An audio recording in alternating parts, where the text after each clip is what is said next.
Title আর thumbnail দেখেই যখন এসেই পড়েছেন তখন বলে দিই এই রেসিপিটা বানাতে আমার মাত্র 10 টাকা খরচ হয়েছে। আপনিও ঠিক 10 টাকা খরচ করে এমন মুখরোচক স্ন্যাক্স বাড়িতেই সবার জন্য বানিয়ে নিতে পারেন। এটা বেশ মুচমুচে হয়, খেতে বেশ অসাধারণ লাগে। তাহলে চলুন রেসিপিটি শুরু করি। তো সবার প্রথমে একটি গামলির মধ্যে আমি নিয়ে নিলাম 1 বাটি সুজি, দাম মাত্র 10 টাকা। এবার একে একে দিয়ে দিলাম একটা মিডিয়াম সাইজের পেঁয়াজ কুচি, 3-4টা কাঁচা লঙ্কা কুচি, আদা আর রসুন কুচি, ধনেপাতা কুচি, সামান্য একটু দিয়ে দিলাম চিলি ফ্লেক্স, গোটা জিরে, গোলমরিচ গুঁড়ো, গরম মশলা গুঁড়ো, দিয়ে দিচ্ছি 3 চামচ চালের গুঁড়ি। আপনারা চালের গুঁড়ি না থাকলে আপনাদের কাছে এখানে ময়দাও ব্যবহার করতে পারেন। দিয়ে দিচ্ছি স্বাদ অনুযায়ী লবণ, আর দিয়ে দিলাম টক দই। তো টক দইটাও অপশনাল, হাতের কাছে থাকলে দেবেন, এতে স্বাদ খুব অসাধারণ লাগে, আর না থাকলে দেওয়ার দরকার নেই। প্রথমে শুকনো উপকরণগুলো খুব ভালো করে একটু মিশিয়ে নেব।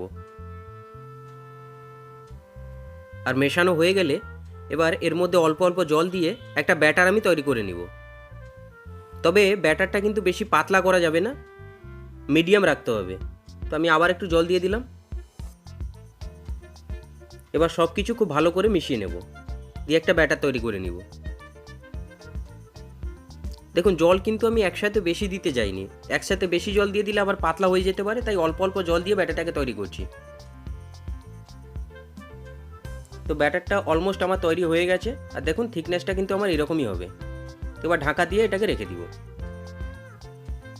ততক্ষণে চলুন একটা ফোড়ন দিয়ে নিই। তো ফোড়ন দেওয়ার জন্য একটা প্যান আমি বসিয়ে নিয়েছি। এবার এর মধ্যে দিয়ে দিলাম সামান্য একটু সাদা তেল, দিয়ে দিচ্ছি অল্প একটু হিং, আর দিয়ে দিচ্ছি কালো সর্ষে। এবার সর্ষেটা একটু ফুটে উঠলে এর মধ্যে আমি দিয়ে দেব কারি পাতা।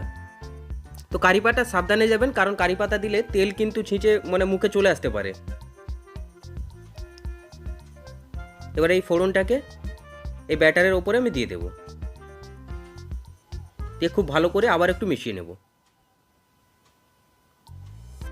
এই ফোড়নটা দিলে এই স্ন্যাক্সটা ভাজার পর দারুণ একটা ফ্লেভার চলে আসবে, ওই জন্য এখানে আমি ফোড়নটা দিয়ে দিলাম। এবার সবার শেষে ওপর থেকে আমি দিয়ে দিলাম বেকিং সোডা বা খাবার সোডা। তো ওপর থেকে অল্প একটু জল দিয়ে দিলাম, দিয়ে আবারও সব কিছু আমি খুব ভালো করে একটু মিশিয়ে নেব।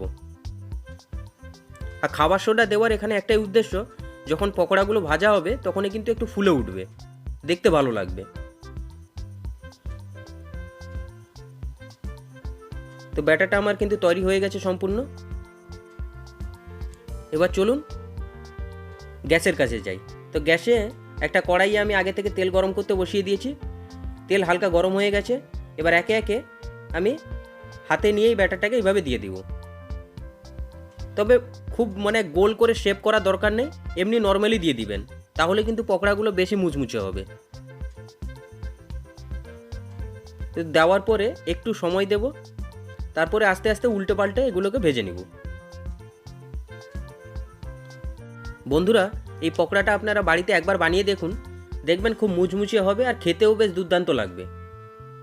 আর মাত্র 10 টাকা খরচ করে বাড়িতে সবার জন্য এই পকোড়াগুলো বানানো যায় খুব সহজে। দেখতেই পেলেন আমি কি কি দিয়েছি এখানে। তো উল্টে পাল্টে খুব ভালো করে আমি ভেজে নিচ্ছি লাল লাল করে। তো 3 থেকে 4 মিনিট পরে প্রায় এরকম লাল হয়ে আসবে। এবার পকোড়াগুলোকে আমি তুলে নেব। আর দেখুন পকোড়াগুলো দেখতে কতটা সুন্দর লাগছে। ঠিক একইভাবে আমি সেকেন্ড ব্যাচটাও ভেজে নেব।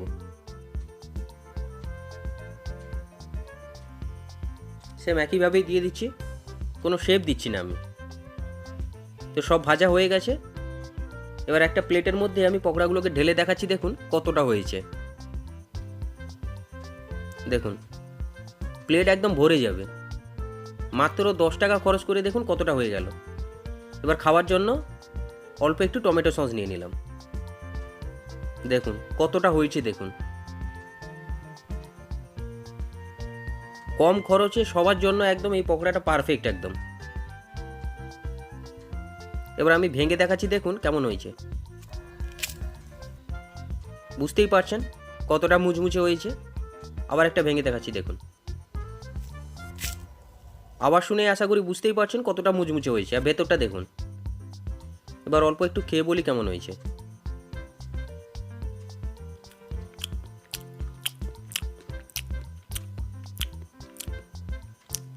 বেশ মুচমুচে হয়েছে, দারুণ লাগছে খেতে। আর একটু খেয়ে বলি কেমন হয়েছে।